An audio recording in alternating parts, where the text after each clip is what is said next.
Hello प्यारे भक्तों, राधे राधे। आज महाशिवरात्रि की आप सभी को बहुत बहुत बधाई। मुझे विश्वास है कि आप आज के दिन अपनी भक्ति को और बढ़ाने के लिए नाम जप कर रहे होंगे या पूजा पाठ या कुछ भी। बस भगवान के गुणगान गाते रहिए और अपनी भक्ति को प्रगाढ़ करिए। चलो भक्तों, भक्तमाल की द्वादश प्रधान भक्तों में श्री मनु जी की कथा का श्रवण करते हैं। षष्ठी के प्रारंभ में जब ब्रह्मा ने सनकादिक पुत्रों को उत्पन्न किया और वे निवृत्ति परायण हो गए, तब इन्हें बड़ा शोभ हुआ। इस शोभ के कारण ब्रह्मा रजोगुण और तमोगुण से अभिभूत हो गए। इससे ब्रह्मा के दाहिने अंग से स्वयंभू मनु की और बाएं अंग से शतरूपा की उत्पत्ति हुई। स्वयंभू मनु तब तपस्या के द्वारा शक्ति संचय करने की, सृष्टि की अभिवृद्धि करने की आज्ञा प्राप्त की। तब उन्होंने अपने पिता ब्रह्मा के आदेशानुसार सकल कारण स्वरूपिणी आद्याशक्ति की आराधना की। इनकी आराधना से प्रसन्न होकर भगवती ने वर याचना की प्रेरणा की। स्वयंभू मनु भगवती से बड़े विनय पूर्वक कहा, यदि आप मुझ पर प्रसन्न हैं तो ऐसी कृपा कीजिए जिससे प्रजा की सृष्टि का कार्य निर्विघ्न चलता रहे। देवी ने तथास्तु कहा और अंतर्ध्यान हो गई। इसके बाद मनु ने ब्रह्मा से एक उपयुक्त स्थान के लिए प्रार्थना की। ब्रह्मा ने मनु को भगवान विष्णु की शरण लेने का उपदेश किया। इसी समय भगवान वराह रूप धारण करके ब्रह्मा की नासिका से निकल पड़े और घोड़े की ब्रह्मा की नासिका से निकल पड़े और थोड़े ही समय में बड़ा विशाल रूप धारण करके भीषण गर्जना करने लगे। उस समय सभी देव, दानव, ऋषि मुनि उनकी महिमा का गायन करने लगे। उनकी स्तुति से प्रसन्न होकर भगवान ने जलमग्न पृथ्वी का उद्धार और उसकी स्थापना की। स्वयंभू मनु पृथ्वी पर रहकर सृष्टि कार्य करने लगे। पहले उनके प्रिय व्रत उन्नातपाद नाम के 2 तेजस्वी पुत्र और आकुति, देवहूति और प्रसूति नाम की 3 कन्याएं हुई। उत्तानपाद से ध्रुव जैसे भगवत भक्त प्रकट हुए और उनकी देवहूति नाम की कन्या से स्वयं भगवान ने कपिल रूप में अवतार ग्रहण किया। इसकी कथा हमने पहले सुन चुके हैं। भगवान के अनुसार राज्य करते हुए इन्होंने भृगु आदि ऋषियों को व्याज बनाकर अनेक प्रकार के धर्मों और नीतियों का प्रचार किया तथा संपूर्ण मानव जाति के लिए एक ऐसी सुंदर व्यवस्था की जिसके द्वारा अपने अपने अधिकारानुसार सब भगवान को प्राप्त कर सके। अंत में इनके मन में यह बात आई कि घर में रहकर विषयों को भोगते भोगते बुढ़ापा आ गया, किंतु इन विषयों से वैराग्य नहीं हुआ। भगवान के भजन बिना जीवन का यह अमूल्य समय यूं ही बीता जा रहा है, यह सोचकर उन्हें बड़ा दुख हुआ। यद्यपि पुत्रों ने उन्हें घर में रहकर राज्य करते रहने का बड़ा आग्रह किया, फिर भी उन्होंने विरक्त हृदय से पुत्रों की एक भी न मानी। अंततः पुत्रों को राज्य देकर वे अपनी पत्नी शतरूपा के साथ घर से निकल पड़े। नैमिषारण्य में जाकर उन्होंने ऋषि मुनियों का सत्संग प्राप्त करके समस्त तीर्थों में स्नान किया, देवताओं के दर्शन किए और फिर वल्कल वस्त्र पहनकर हविष्य भोजन करते हुए शरीर की और संसार की परवाह छोड़कर द्वादशाक्षर मंत्र का सप्रेम जप करते हुए भगवान के चिंतन में लग गए। उनके मन में एकमात्र यही अभिलाषा थी कि इन्हीं आँखों से भगवान के दर्शन हों। इस तरह बड़ी कठोर तपस्या करते करते हजारों वर्ष बीत गए। इस बीच में कई बार ब्रह्मा, विष्णु, महेश इनके पास आए और इन्हें वर देने के लिए बड़े बड़े प्रलोभन दिए, परंतु ये तनिक भी विचलित नहीं हुए। शरीर सूखकर कांटा हो गया, केवल हड्डी हड्डी अवशेष रह गई, परंतु इनके मन में तनिक भी व्यथा का अनुभव नहीं हुआ। महाराज स्वयंभू मनु और शतरूपा के इस अनन्य तपस्या को देखकर बड़ी ही गंभीर और भगवत कृपा पूर्ण आकाशवाणी हुई कि तुम्हारी जो इच्छा है वह वर मांग लो। भगवान की यह अमृत भरी वाणी सुनकर उनका शरीर सर्वांग सुंदर और हष्ट-पुष्ट हो गया, सारा शरीर पुलकित हो गया, हृदय प्रेम से भर गया और उन्होंने दंडवत करके भगवान से प्रार्थना की, प्रभु आप बड़े भक्त वत्सल हैं। ब्रह्मा, शंकर और विष्णु भी आपकी चरण धूलि का वंदन करते हैं। यदि आप मुझ पर सचमुच प्रसन्न हैं तो आपका यह वह स्वरूप जो शिव के हृदय में निवास करता है, काकभशुंडी जी जिसका ध्यान करते हैं और वेदों में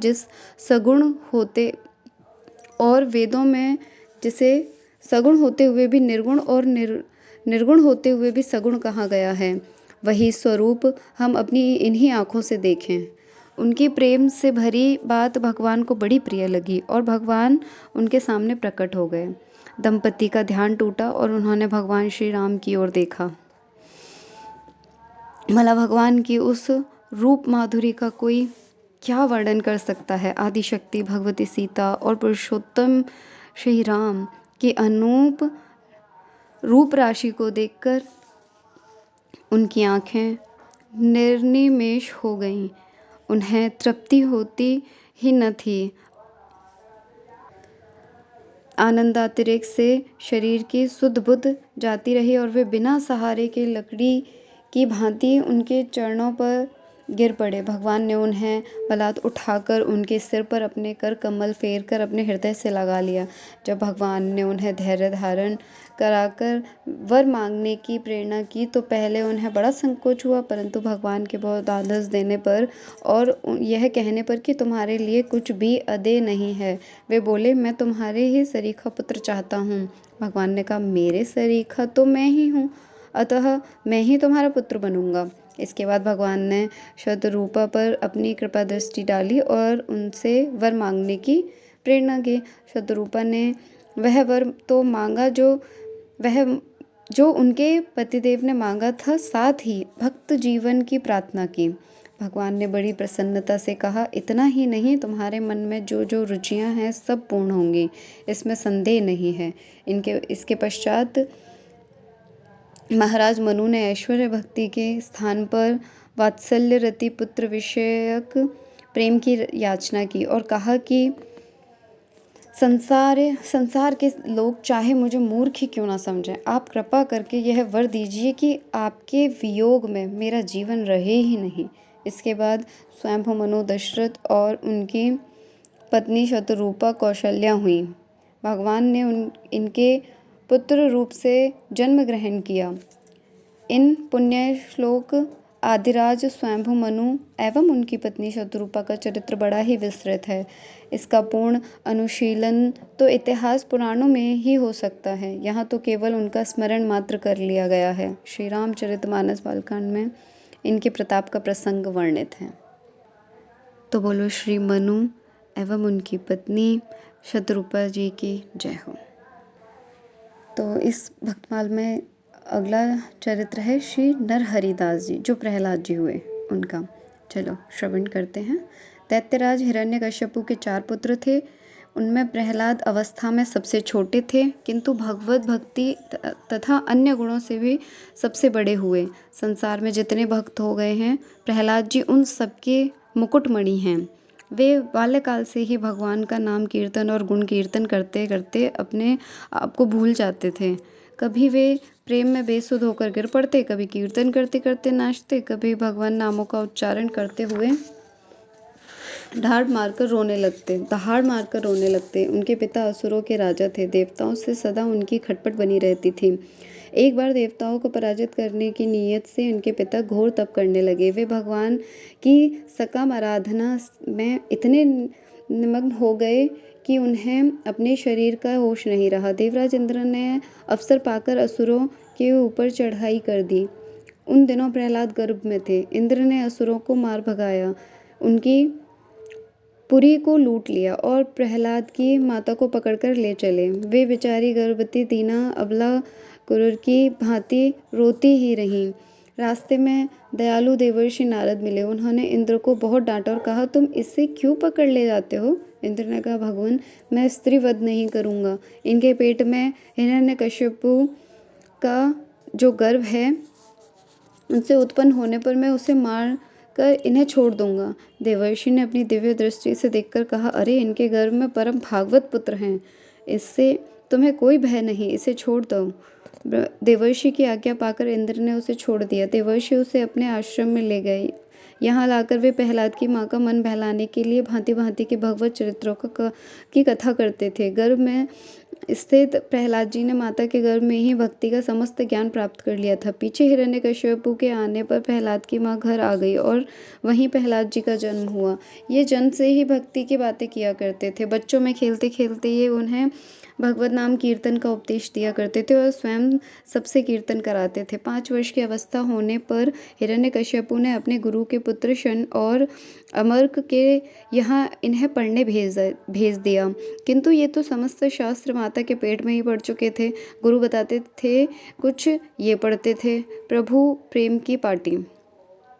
एक दिन पिता ने पूछा, तुमने जो सबसे अच्छी बात अब तक पढ़ी हो उसे बताओ। प्रहलाद जी बोले, सबसे अच्छी बात तो यह है कि इन सब प्रपंचों को छोड़कर भगवत भक्ति में शीघ्र से शीघ्र लग जाना चाहिए।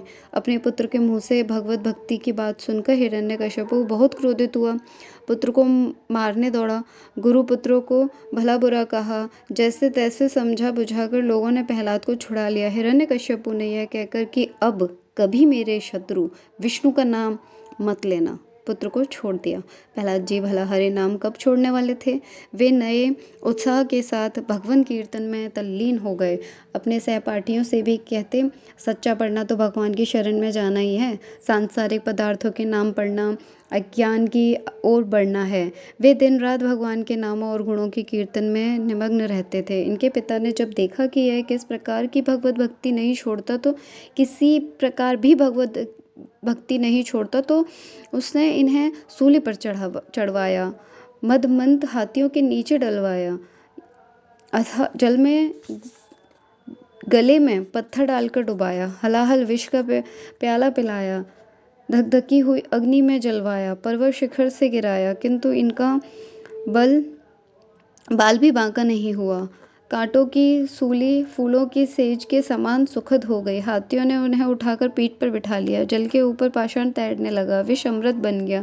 अग्नि जल की भांति शीतल हो गई और इन्हें जलाने की इच्छा से ईंधन जलाकर बैठने वाली होलिका स्वयं जलकर भस्म हो गई। पर्वत शिखर से ये हंसते हंसते नीचे आ गए। सारांश यह है कि कोई यातना इन्हें दुखी न बना सके। शंडमर्क फिर इन्हें पाठशाला ले गए। वहाँ प्रहलाद ने फिर बड़े जोर शोर से अपना वही काम शुरू कर दिया। लड़के सब हरि कीर्तन करने लगे। शंडामर्कन ने गुस्से में आकर कहा, या तो हमारी बात मान जाओ, नहीं तो कृत्य उत्पन्न करके हम तुम्हें भस्म कर देंगे। विश्वासी भगवत भक्त प्रहलाद क्यों डरने लगे। उन्होंने कहा, गुरुजी, कौन किसको मार सकता है और कौन किसको बचा सकता है, सब भगवान की लीला है। इस पर क्रुद्ध होकर शंडामर्क ने महान विकराल ज्वालामयी कृत्य को उत्पन्न किया। कृत्य ने प्रहलाद में हृदय में शूल मारा। भक्त भयहारी भगवान की शक्ति से सुरक्षित प्रहलाद की छाती पर लगते ही शूल टूक टूक हो गए। कृत्य परास्त होकर लौटी और दोनों ब्राह्मणों को मारकर स्वयं भी नष्ट हो गई। अपने कारण गुरुओं की मृत्यु होते देखकर प्रहलाद का संत हृदय पिघल गया। उन्होंने कातर कंठ से भगवान से बार बार प्रार्थना की और कहा कि मुझे मारने वाले, जहर देने वाले, सूली पर चढ़ाने वाले, आग में जलाने वाले, पहाड़ से गिराने वाले, समुद्र में फेंकने वाले, मनुष्यों से डसने वाले सर्पों से, पैरों तले रौंदने वाले हाथियों से यदि मेरे मन में कुछ भी द्वेष न हो, मैं सबको अपना आत्मा और मित्र ही मानता हूँ, किसी के भी अनिष्ट की जरा भी मेरी इच्छा न हो, तो ये मेरे दोनों गुरु जी उठे। प्रहलाद की प्रार्थना से शंडामर्क जी उठे और प्रहलाद को आशीर्वाद देने लगे। क्षमाशील प्रहलाद की महिमा अनंत काल के लिए सुप्रतिष्ठित हो गई। संत की यह तो विशेषता है, वह बुरा करने वाले का भी भला करता है। उमा संत कहि बढ़ाई, मंद करत जो करई भलाई। जब किसी तरह ही भी ये ना मरे, तब तो उनके पिता को बड़ा क्रोध आया। एक खंबे से बांधकर हाथ में खड़ग लेकर जब उन्हें मारने को तैयार हुए और बोले, अब बता तेरे भगवान कहाँ हैं। प्रहलाद ने निर्भीकता से कहा, भगवान सर्वत्र हैं, इसमें मुझ में, तुम में, खड़ग में, खंबे में, सर्वत्र वे श्री हरि व्याप्त हैं। श्री हिरण्यकश्यपु ने कहा, तब फिर इस खंबे में क्यों नहीं दिखते? इतना कहना था कि भगवान आधे मनुष्य और आधे सिंह के रूप में उस खंबे से प्रकट हो गए। उस अद्भुत नरसिंह रूप को देखकर हिरण्यकश्यपु डर गया। भगवान ने जल्दी से उसे घुटनों पर रखकर उसका पेट फाड़ दिया। सब देवता प्रसन्न हुए। सभी ने भगवान की स्तुति की। भगवान ने प्रेम पूर्वक प्रहलाद को गोद में बिठाया, उसे खूब प्यार किया, वरदान मांगने को कहा। प्रहलाद ने कहा, प्रभु, मेरे पिता ने आपसे वैर किया था, इनकी दुर्गति ना हो। भगवान हंसे और बोले, भैया, जिस कुल में तुम्हारे जैसे भगवत भक्त हुए हैं उस कुल की 7 पीढ़ी, पहली, 7 आगे की और 7 मातृ पक्ष की, इस प्रकार 21 पीढ़ियां तो स्वयं तर जाती हैं। तुम्हारे पिता भी तर गए। अंत में प्रहलाद ने भगवान में अहूत की भक्ति का वरदान मांगा। हमें भी भगवान से यही मांगना चाहिए। भगवान ऐसा वरदान देकर और प्रहलाद का राज तिलक कर कर अंतर्ध्यान हो गए। प्रहलाद बहुत काल तक असुरों के सिंहासन पर राज्य करते रहे। अंत में अपने पुत्र विरोचन को राज्य देकर वे भगवान की भक्ति में तल्लीन हो गए। इसलिए प्रहलाद प्रातः स्मरणीय भक्तों में सर्वप्रथम स्मरण किए जाते हैं। बोलो प्रहलाद भगवान की जय। तो यहाँ प्रहलाद भक्त को प्रातः स्मरणीय क्यों कहा गया है? अच्छा, आपने प्रेमानंद जी के अगर आप प्रवचन सुनते हों तो वो भी कहते हैं कि सुबह उठते ही सबसे पहले 5 भक्तों के, 5 संतों के नाम ज़रूर लीजिए। सबसे पहले कर दर्शन कीजिए, उसके बाद आंखें बंद करके 5 भक्तों के नाम लीजिए। तो इसलिए कहा गया है कि प्रहलाद प्रातः स्मरणीय भक्तों में सर्वप्रथम स्मरण किए जाते हैं। तो आप भी आज से 5 भक्तों के नाम याद कर लीजिए, कोई भी जो अब तक अपन ने पढ़े हैं उनमें से कोई भी। और सबसे पहले प्रहलाद भगवान का नाम लीजिए और उससे पहले कर दर्शन कीजिए, फिर प्रहलाद भगवान का नाम लीजिए, फिर और भक्तों के नाम लीजिए, जैसे मीराबाई हो गई, या अब तक हमने जितने भी भक्त सुने हैं, और अपने दिन की अच्छी शुरुआत कीजिए विद पॉजिटिविटी। चलो भक्त, आज शिवरात्रि की आपको बहुत बहुत बधाई। अपना ध्यान रखिएगा, अपनी भक्ति को प्रगाढ़ कीजिएगा। राधे राधे।